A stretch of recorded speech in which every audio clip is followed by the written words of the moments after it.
at the weirdest frontier humans have seen, and we're still not even halfway through the story. Voyager 1 started acting strange back in November 2023. Its flight data system, which is like the spacecraft's brain, started sending a repeating pattern of gibberish. Normally, this system bundles up all the science data and engineering stats, like temperatures, voltages, and the spacecraft's heartbeat, and sends it to Earth in ones and zeros. But suddenly, the messages made no sense. Voyager 1's radio signal still reached Earth, but it was a steady, I'm alive ping, without any useful info. After months of trial and error, they discovered the culprit, a single stubborn memory chip that had gone rogue and corrupted about 3% of the system's memory.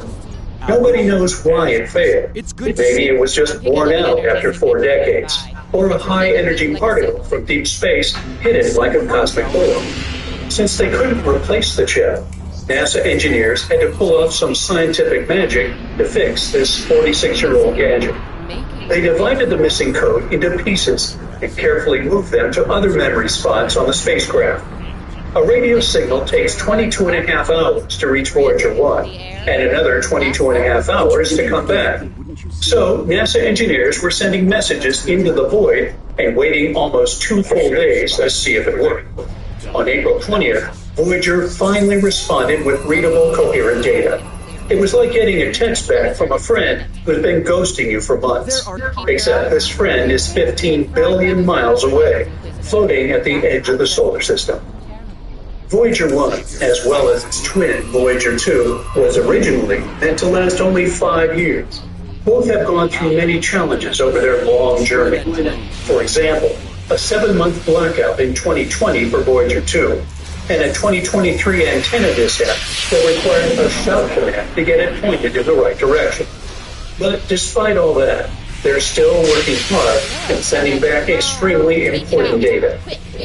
Voyager 2 zoomed past Uranus back in 1986 and sent us pictures and data from billions of miles away.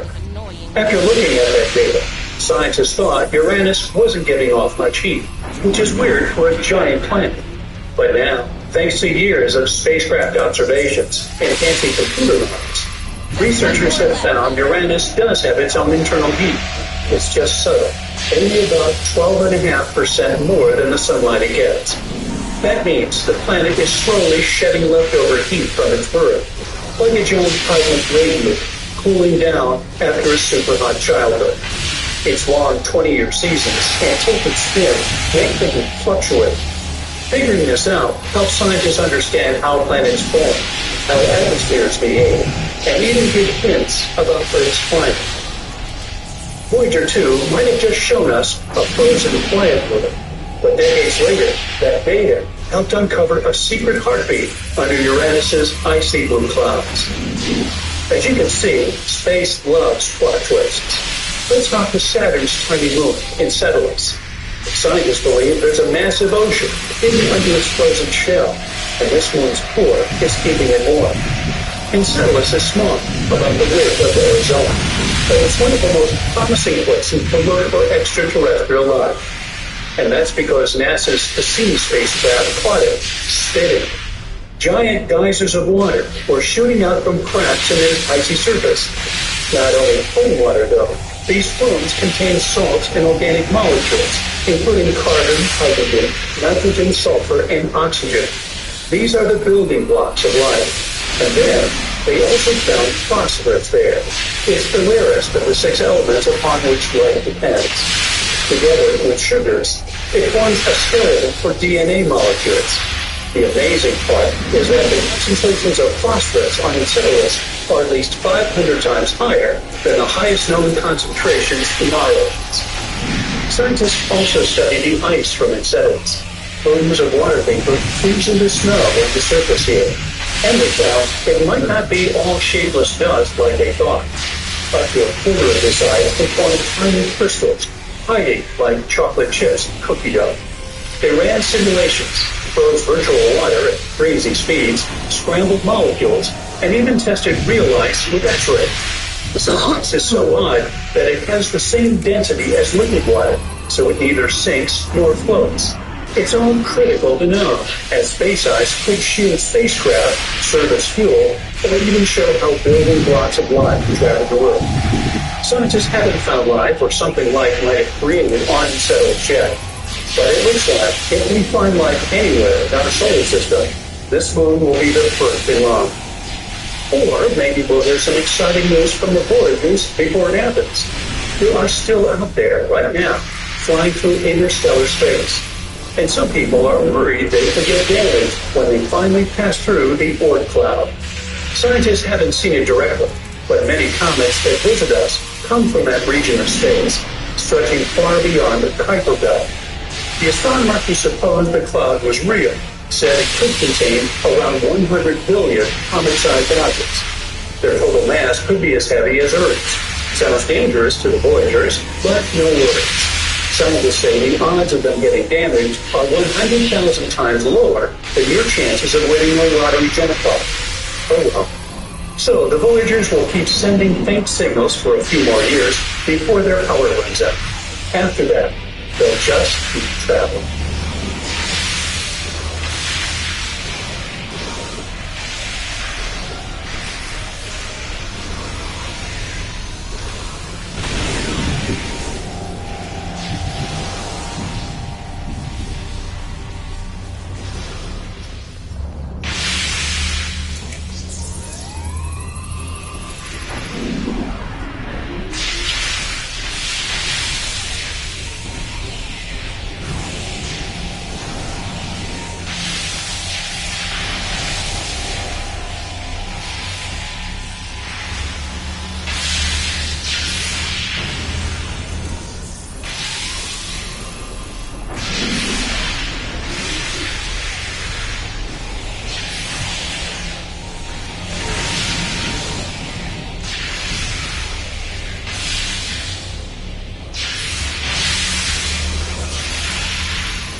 Power nodes. The island's operational. Why are there so many attack ships in the Dominion War? During the Dominion War, we see each major battle fielding large numbers of small attack ships. Attack ships are defined as any vessel between 90 meters and 150 meters in length. So in that way, they define attack ship. More common examples of an attack ship would be the Click of Blood of Prey, Jetpack, Fighter Canassi, Fidel, and Scout ship. And there's a lot more to attack ships than just being mere cannon fodder. Yes, they're very useful in the battle as very fast and agile assets, but offer an awful lot of utility in a wartime environment, whether that's in terms of reconnaissance or in more simple missions like just supply runs to relatively small units out on the peripheral front. Attack ships have an awful lot of uses beyond their uses in a general field. Why are there so many attack ships in the Dominion War?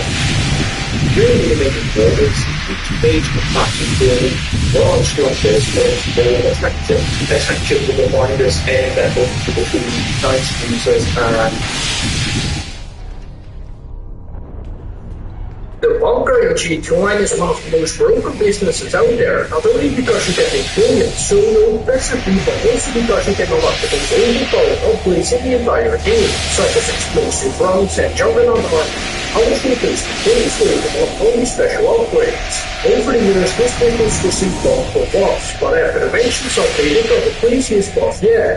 During the near future, I will show you how to speed up your bunker production by 66%, aka 3 times as fast. Voyager 1 is now so far from Earth.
Scanning medical systems now.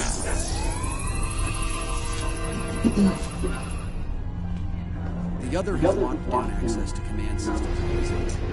We need to stabilize the local security in order to advance.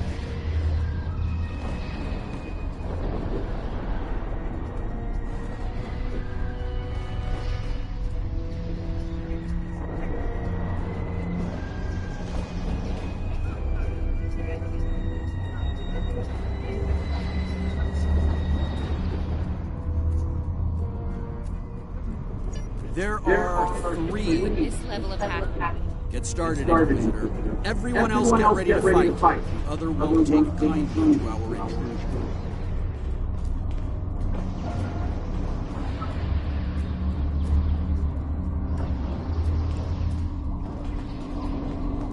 What you doing?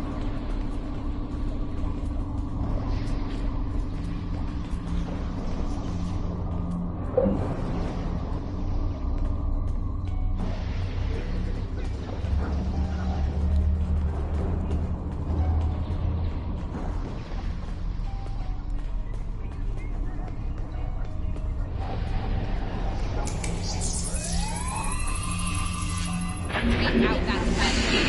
Reverse our as long as it's linked with the system.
you doing?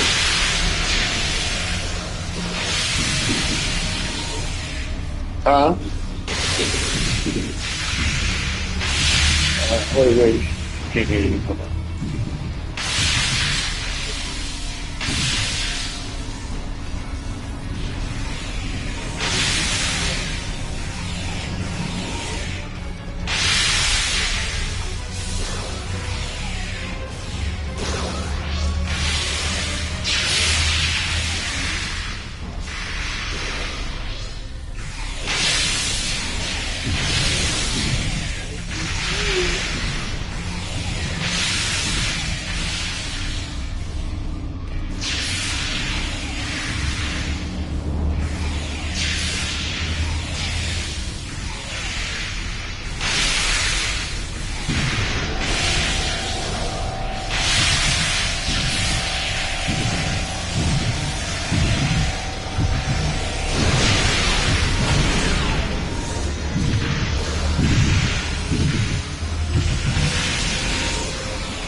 Local data security has been utterly disrupted, and the command systems of this island belong to us now.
Confirm, Majesty.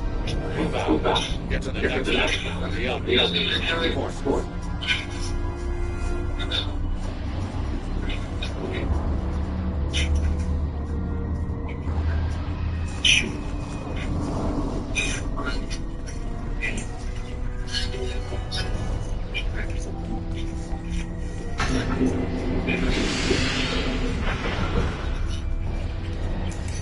What you gonna eat?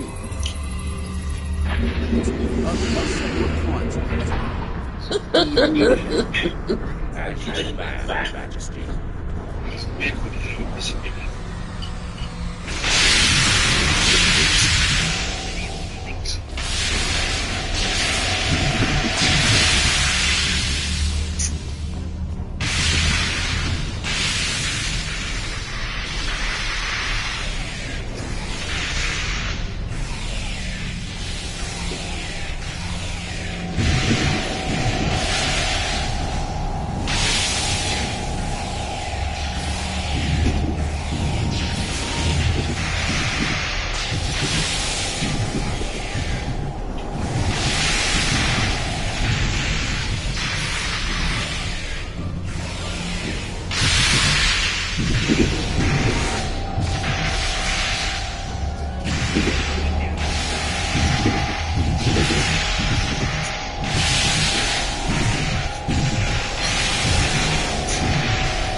This unexpected This access tower.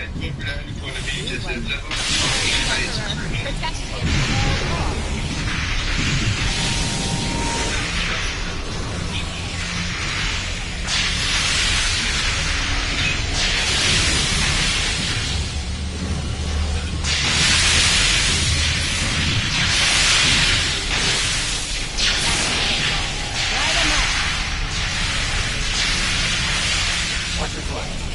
at all costs.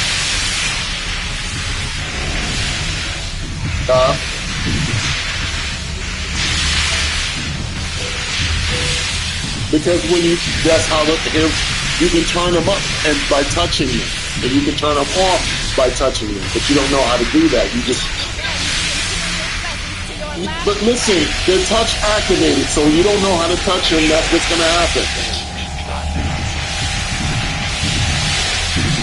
You gotta grab them from a different stick.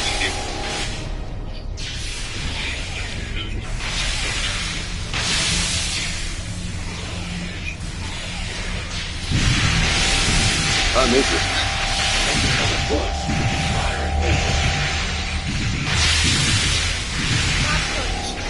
Oh! Trouble here. Hurry.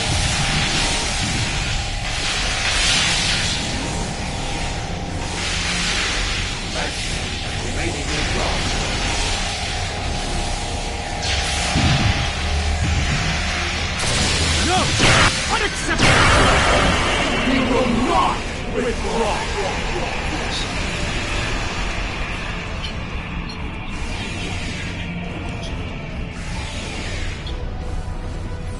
All right, listen up. I'm only going to say this once.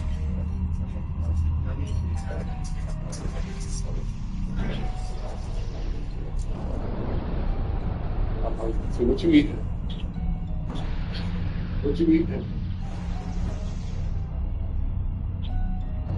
What's that?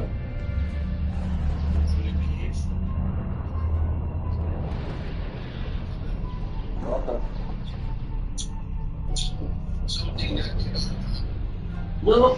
We will.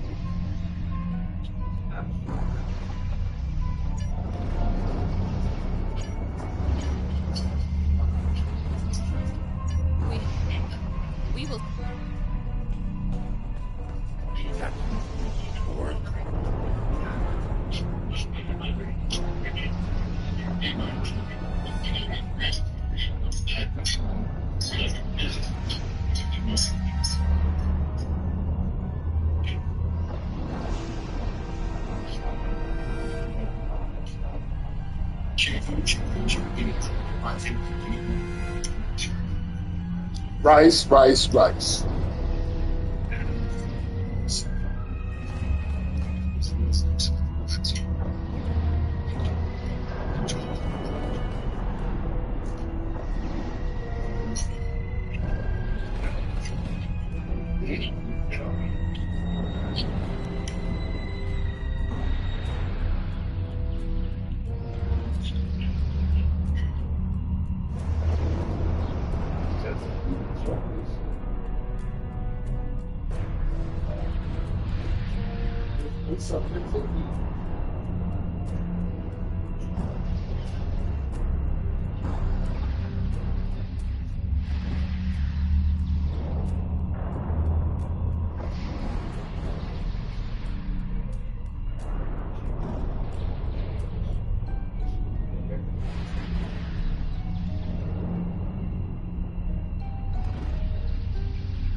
know.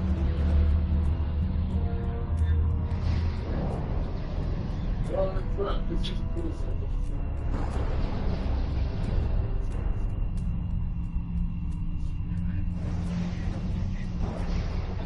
No. I mean, you can do that. Shit, I'll do this.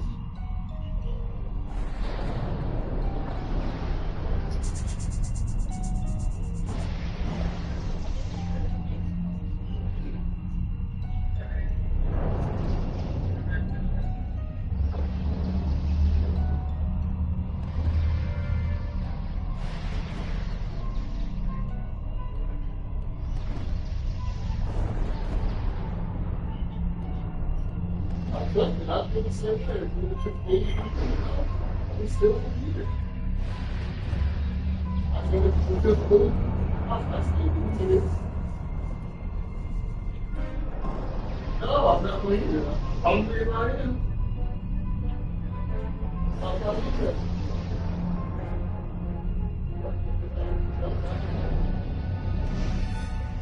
Every time you stop it's hard. They got a kind of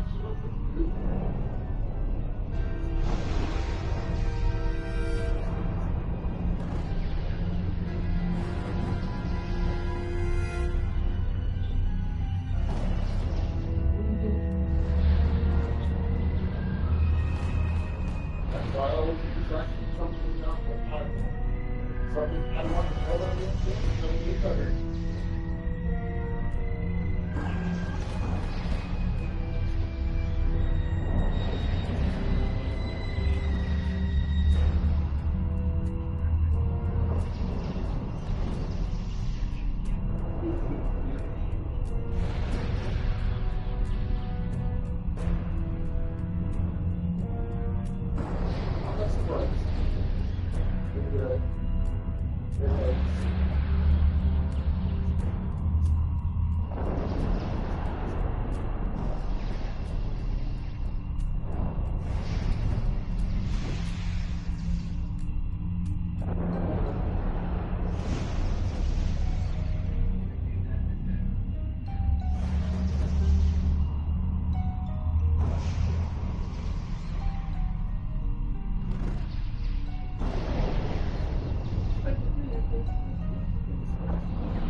Hold on.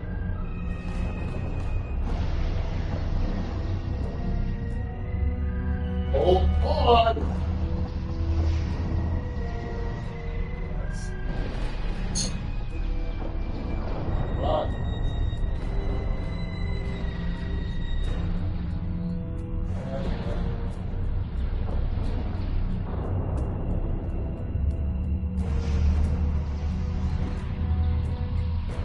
Take the top of it, let me something with your ear. You want to do the back to me? Yes.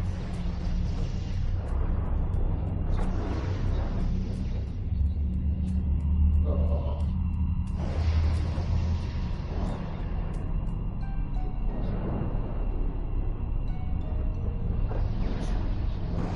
Oh. I heard you on that time.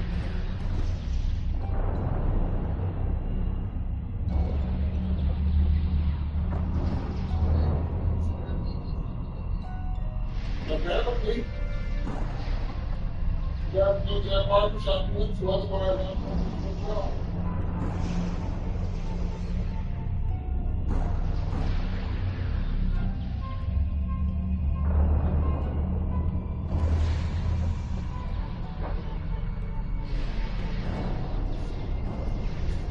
You don't have to. You can do it just like you are. You don't have to.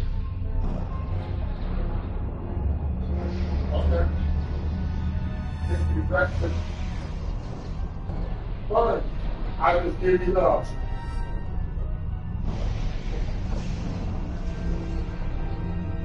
You don't have to. You don't have to.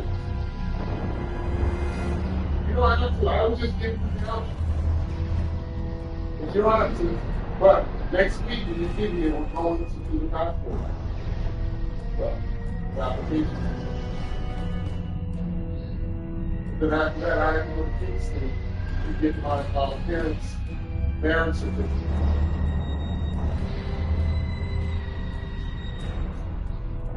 I'm not going by myself.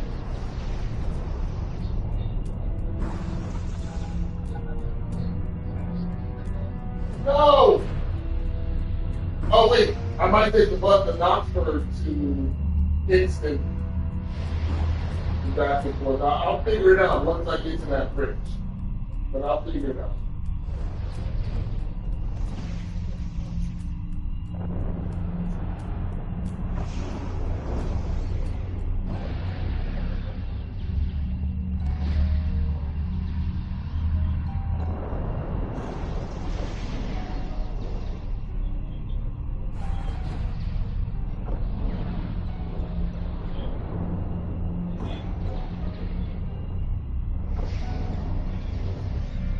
This would probably be one of the times when I either hire a driver or get an Airbnb.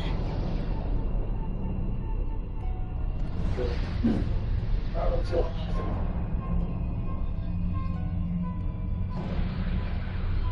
Yeah, because it's an all-day trip if I take the bus.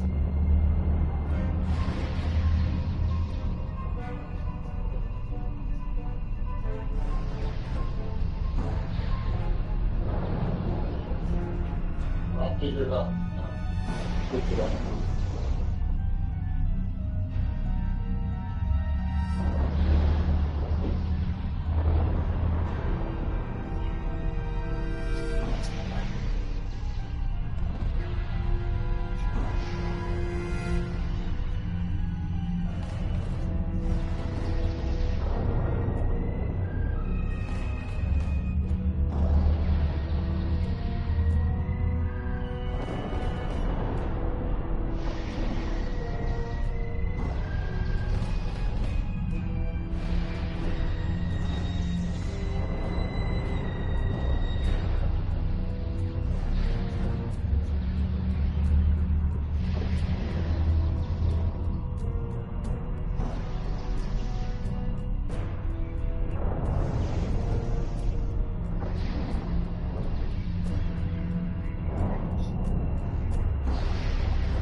Yeah.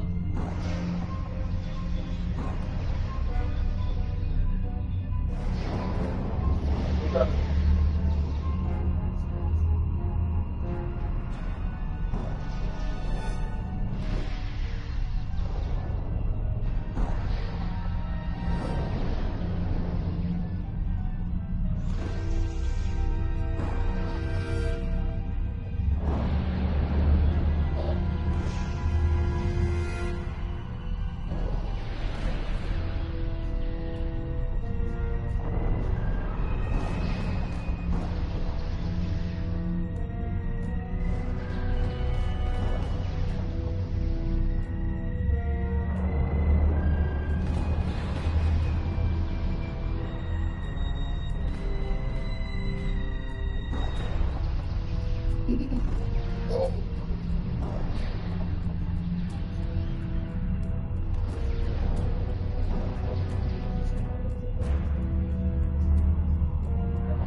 They don't just about karma or reaction. And it's a volume testing.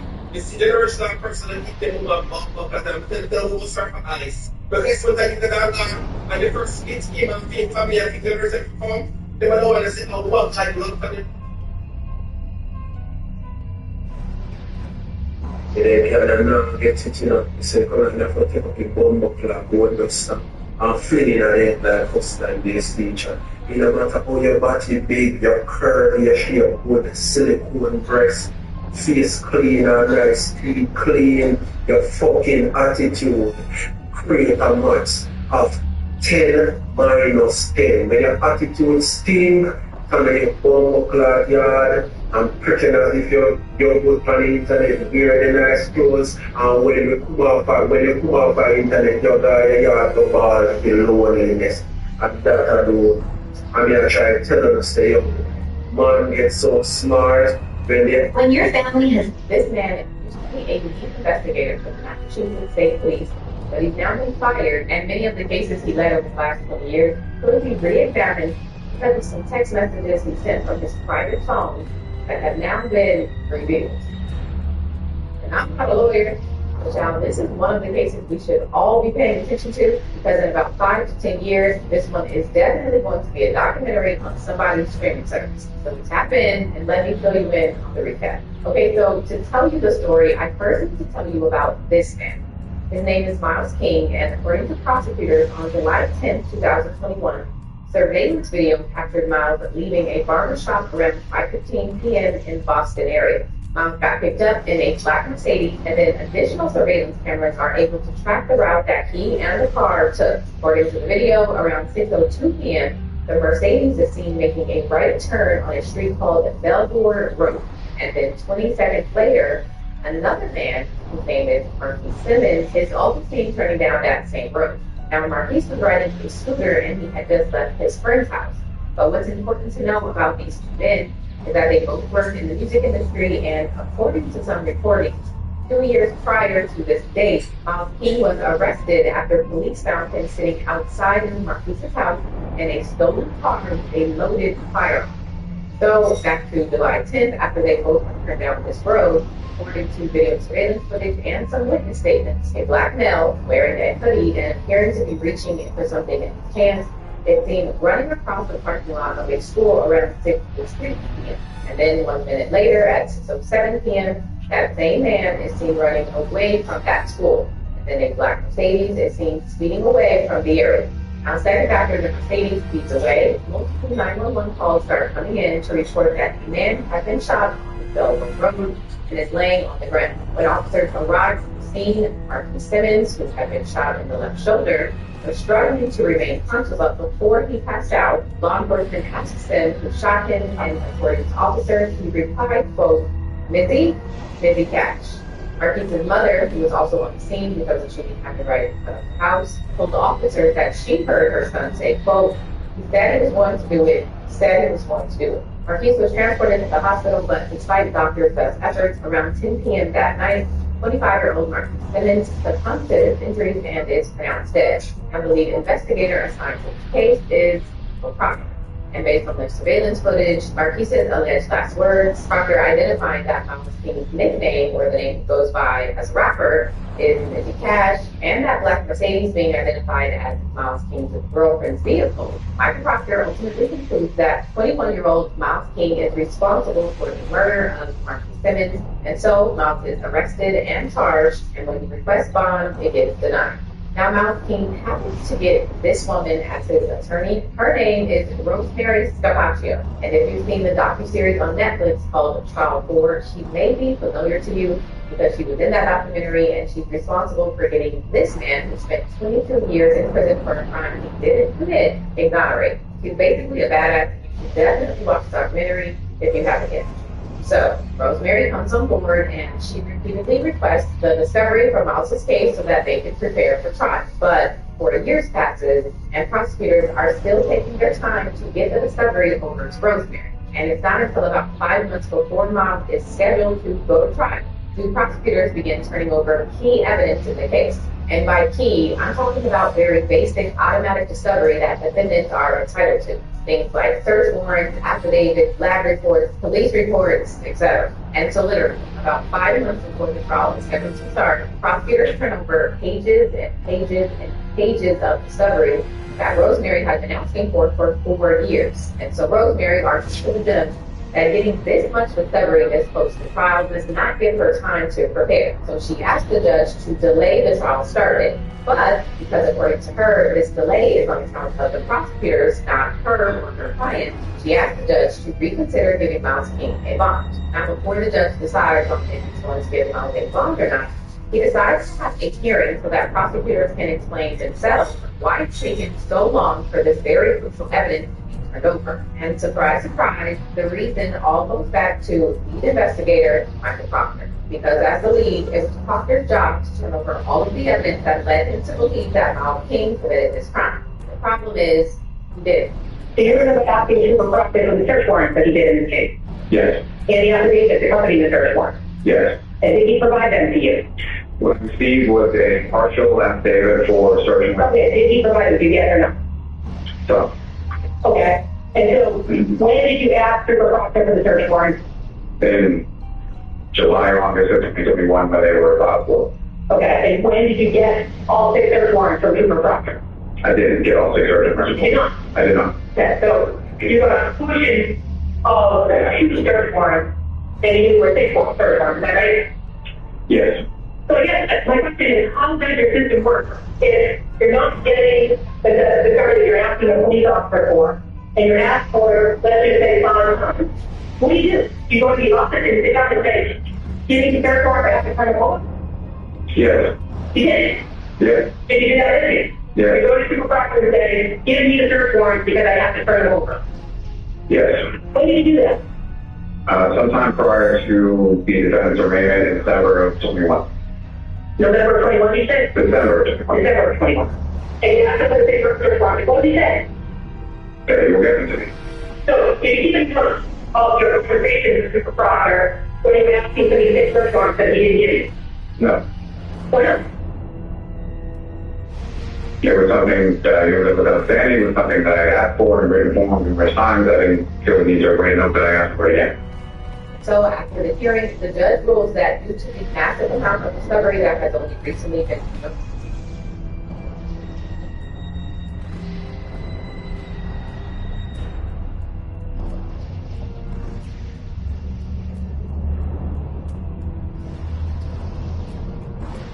massive amount of discovery that has only recently been turned over, it does make sense for the trial to be delayed, and it also makes sense, and everybody agrees, that Miles King should be given a bond. The judge grants Miles King a $10,000 bond, which was paid the same day. And so after 4 years of being incarcerated while waiting for trial, Miles is released and allowed to be out while he continues to wait for trial. Now, while all of that was happening, Rosemary was also working on another Proctor issue. It turns out that Trooper Michael Proctor was the lead investigator in another high-profile Boston case for a woman named Karen Reed. And if you've been following me for a while, you may be familiar with that case. Karen Reed was charged with killing her boyfriend, John O'Keefe, and during Karen's trial, it came out that while Michael Proctor was investigating Karen, he sent some pretty disgraceful text messages about her. Yeah, so these came from me. All accounts, he didn't do anything wrong. She's a whack job. CUNT. So don't spell it. You have to. So these are your words, Trooper Proctor? Yes, Your Honor. Go ahead and say them. Yeah, she's a big Wave Fall River accent though. The number ending in 4146. Question, is that chick a smoke? I respond EHF. I respond again, not bad, I guess Chief would say. I also respond with, she's got a leaky rod, leaks poo. Again, unprofessional comments I should not have made. Not a problem. Trooper Proctor, explain to the jurors what a balloon knot is.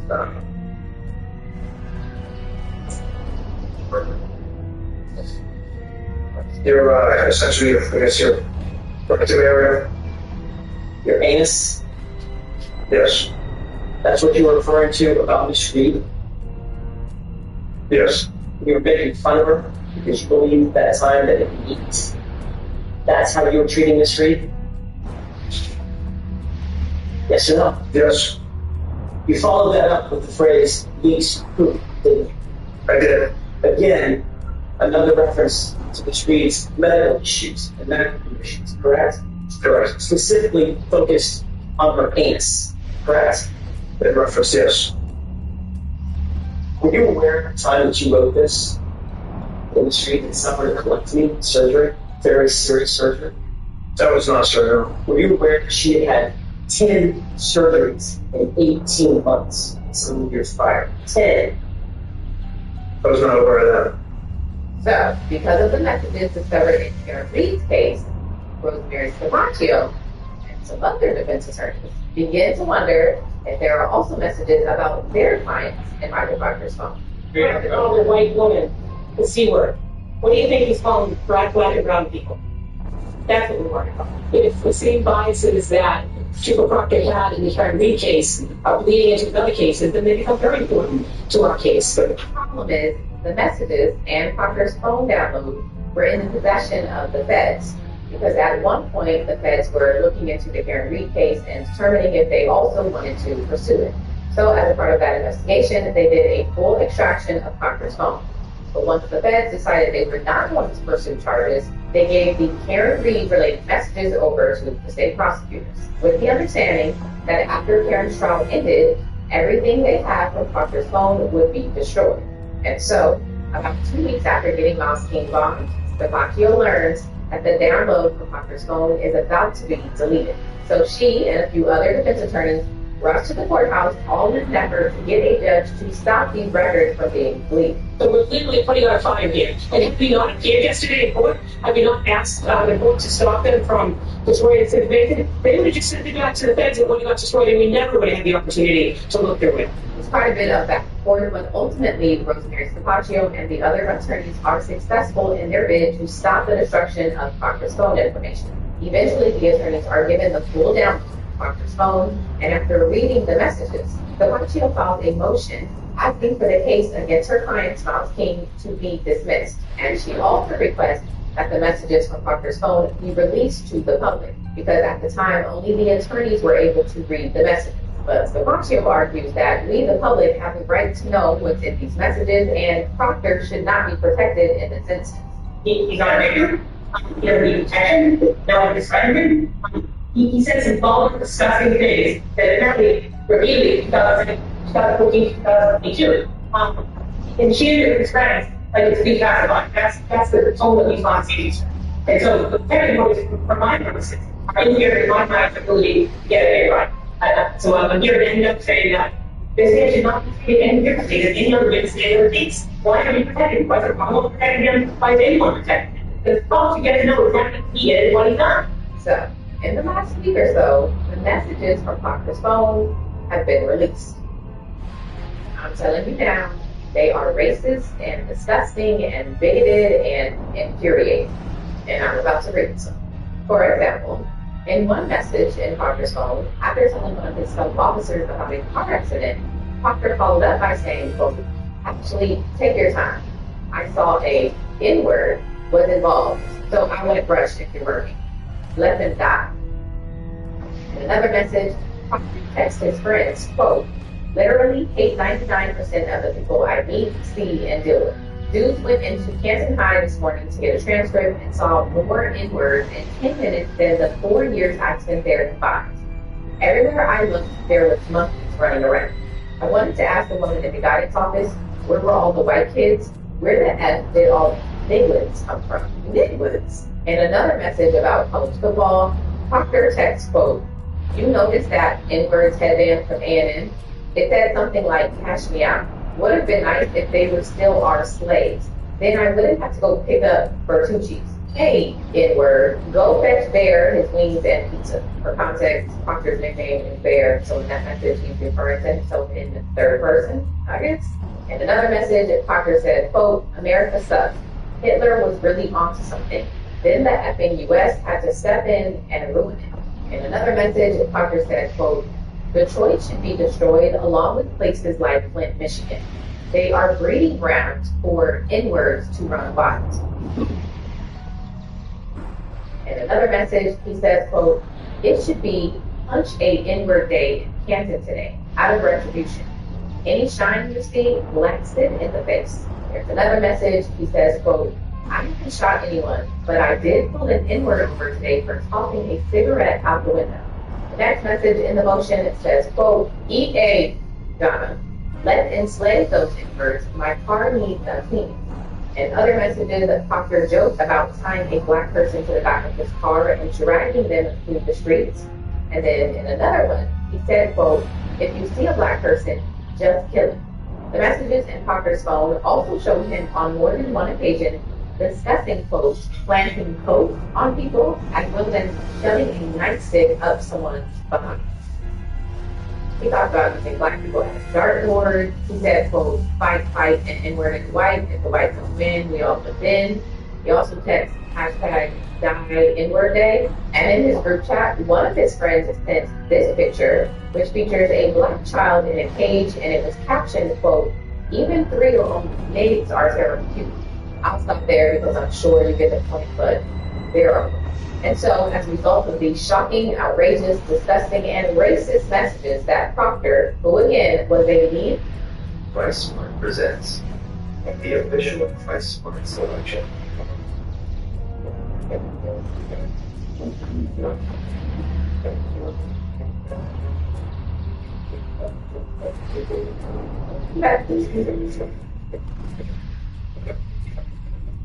investigator charged with fairly investigating crimes and protecting all people in the community regardless of their race and ethnicity, Rosemary Scapaccio filed her motion. She asked the judge, how can anyone trust that Proctor handled his cases without bias, and especially in the case of her black client, Miles King? Because according to Scapaccio, Proctor wasn't just a part of the investigation into Miles King. He was the investigation. He was on the scene the night Marcus was shot. He authored all 6 of the search warrants that took forever to be turned over. He interviewed witnesses, he reviewed surveillance, coordinated evidence collection, and he testified before the grand jury. And so she questions, how can a man who repeatedly refers to black people as animals, says they should be enslaved, and says they should die, be trusted to have fairly investigated a black defendant? Further in Rosemary's motion, she argues that since these kind of bigotry text messages exist, her and Miles can't be required to figure out the precise ways in which Proctor's racist beliefs affected his investigation. But she does highlight that it is impossible to separate Proctor's racism from the choices that he made in the case. For example, choices like who he believed during the investigation versus who he didn't, or what leads he chose to follow up on versus ones he chose to ignore. More specifically, Rosemary says that the idea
I have concerns about the Emperor's state of mind.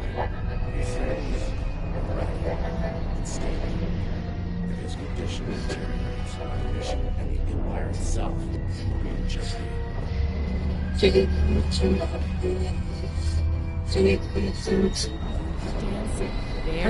street because we need you for this mission once. But if I hear anything like that from you again, I'll drop you like a very... I'll let your weakness get in the way of my future. So, are we clear?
Let's get moving. Find the next bridge control. Don't keep the Emperor waiting, Inquisitor. You're in enough trouble as it is. We'll see about that, won't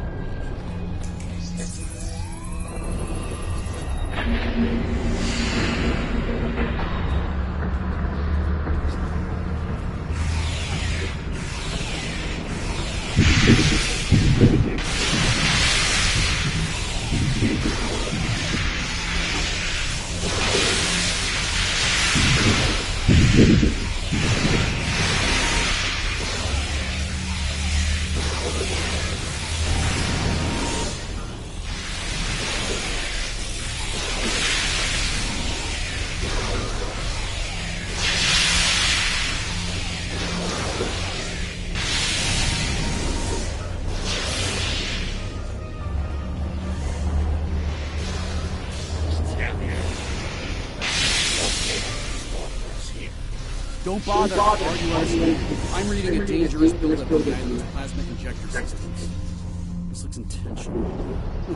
The others are about to turn the island into a plasma orbit in a desperate attempt to slow us down. There are a number of participants on the island. I believe the other... Okay, let's do this. And do it. It wouldn't be a party without Rome.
One down. Keep it up.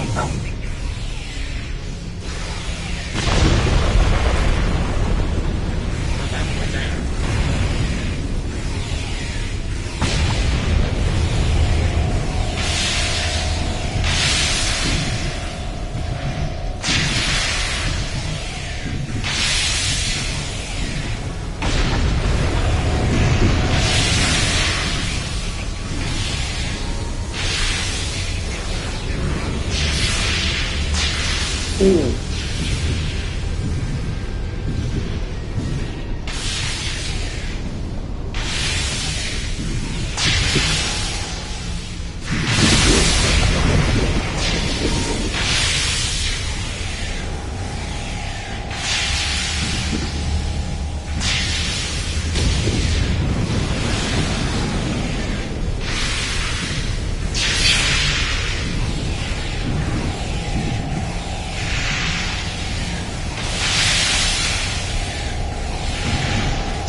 It won't be long before this journey ends and the dawn of a new age begins.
Why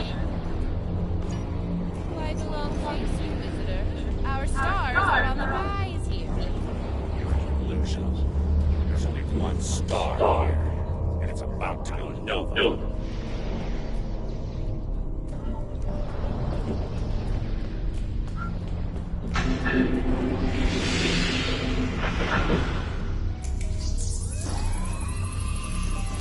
Looks like the last item is there. End of the line.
And here it is. The machine within the god. Conqueror 6. Sent from Terra long ago to seek out new worlds. Worlds ripe for conquest. And now, thanks to me, it will fulfill its purpose at last.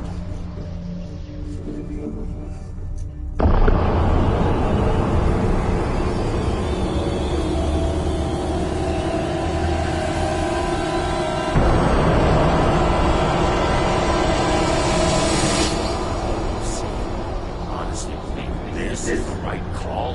Do I think I chose the winning team? Absolutely. Though, I am beginning to wonder whose side you're on. Well, what do we have here? You do realize that if Crusher pulls this off, we're all done for. Right? I'm thinking we don't give him the chance. We? There is no we here. Just a traitor surrounded by loyal Terrans. Do the math, idiot. You're outnumbered and outgunned. It's over. Is it now? I'm not so sure about that. See, there's a new place. Bow down! Or be destroyed.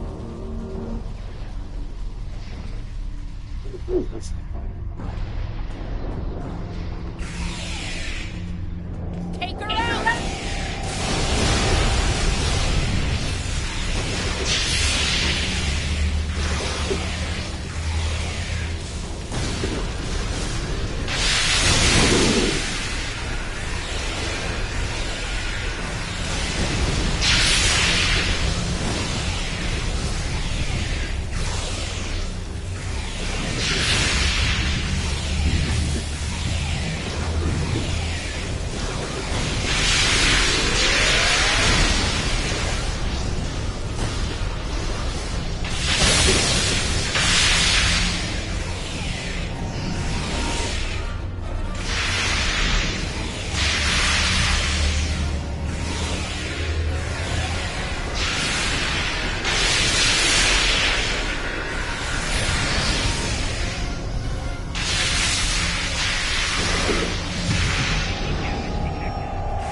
Come back!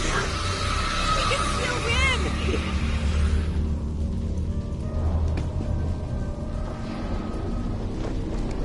Uh-oh. Lose your mojo there, princess? Looks like there's only one dog left around here. And honey, it's you.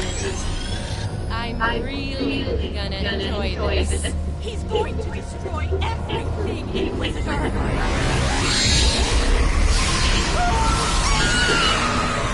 See? That's going to happen to all of us! You know I'm right! Just another fatty, you bitch.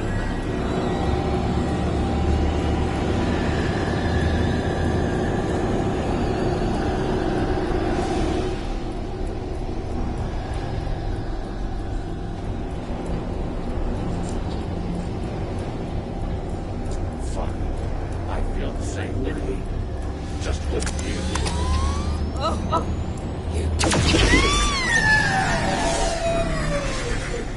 Nice shot.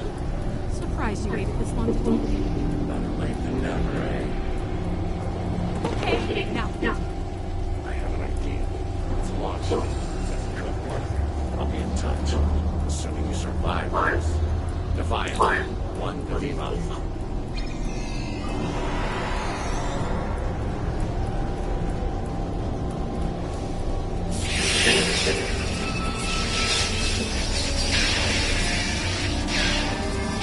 That's a good sign. We have to end the fight.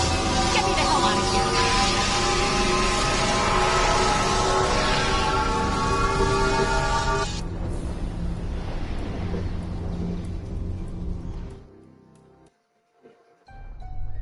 The Terran reinforcements are about to arrive. We'll need to deal with them as fast as possible if we're going to have a shot at helping Ilea reach out. Something is wrong.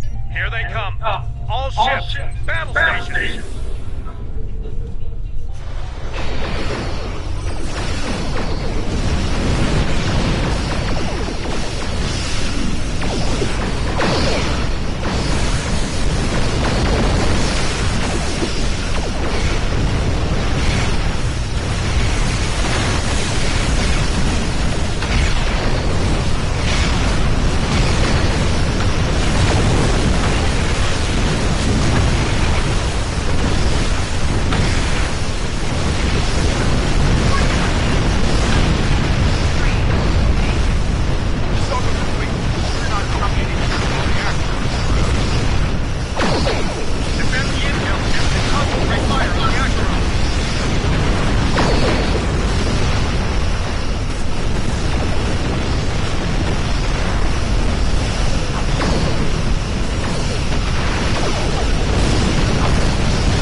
What is it? The other has merged with the Emperor. We must leave, Captain. We must leave. Now. Enterprise complete. Initiate emergency transfer.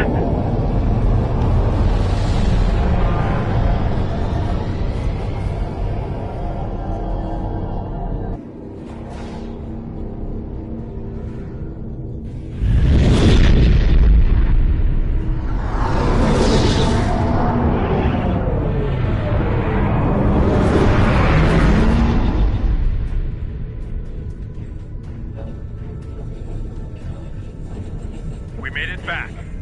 Barely. Most of us anyway. You're right. I have a feeling this fight is just beginning. We're going to need every second to get ready for round 2. I'd like to go over this more on the Enterprise. Please be... Not us.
I've received word from Starfleet Command.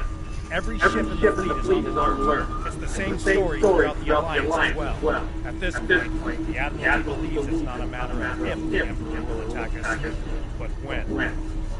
Tactical analysis, team. At that point,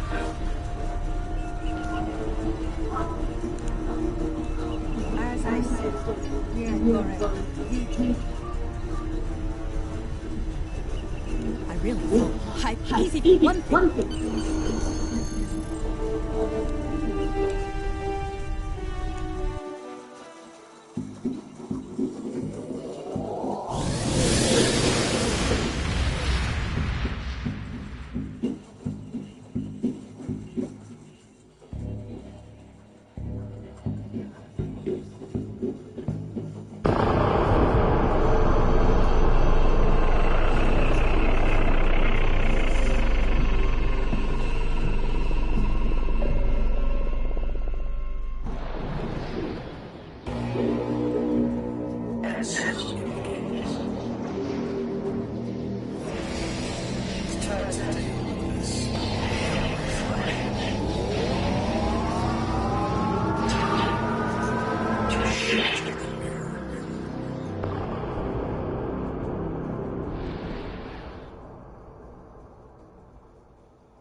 The loss of Pablo is devastating, and could be the first of many tragedies ahead.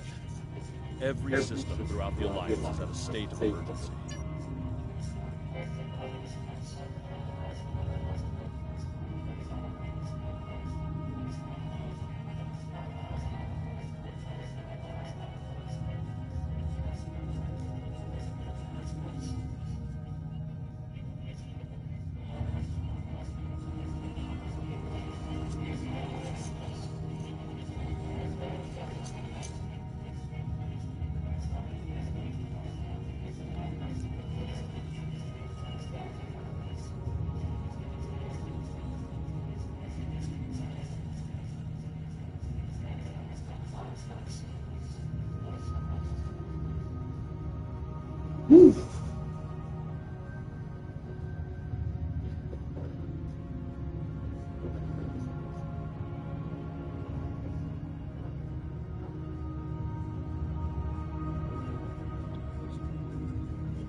that I never see at Glastonbury, even though I see infinitely more drugs at Glastonbury than I've ever seen at Carnival. Anyone who's been in our community knows the only drug that's socially acceptable is weed.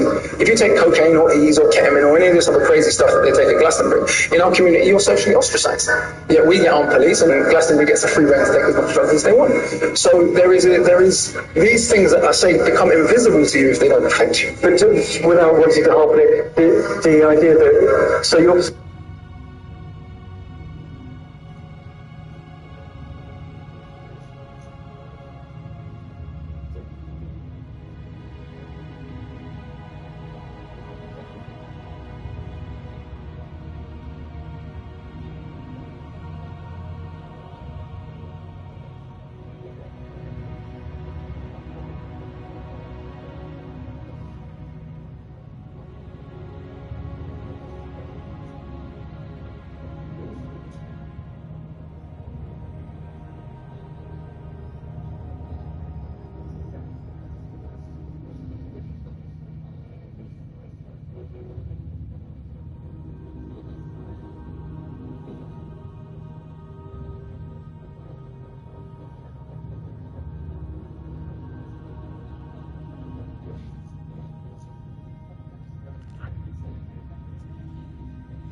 It's so fucked up.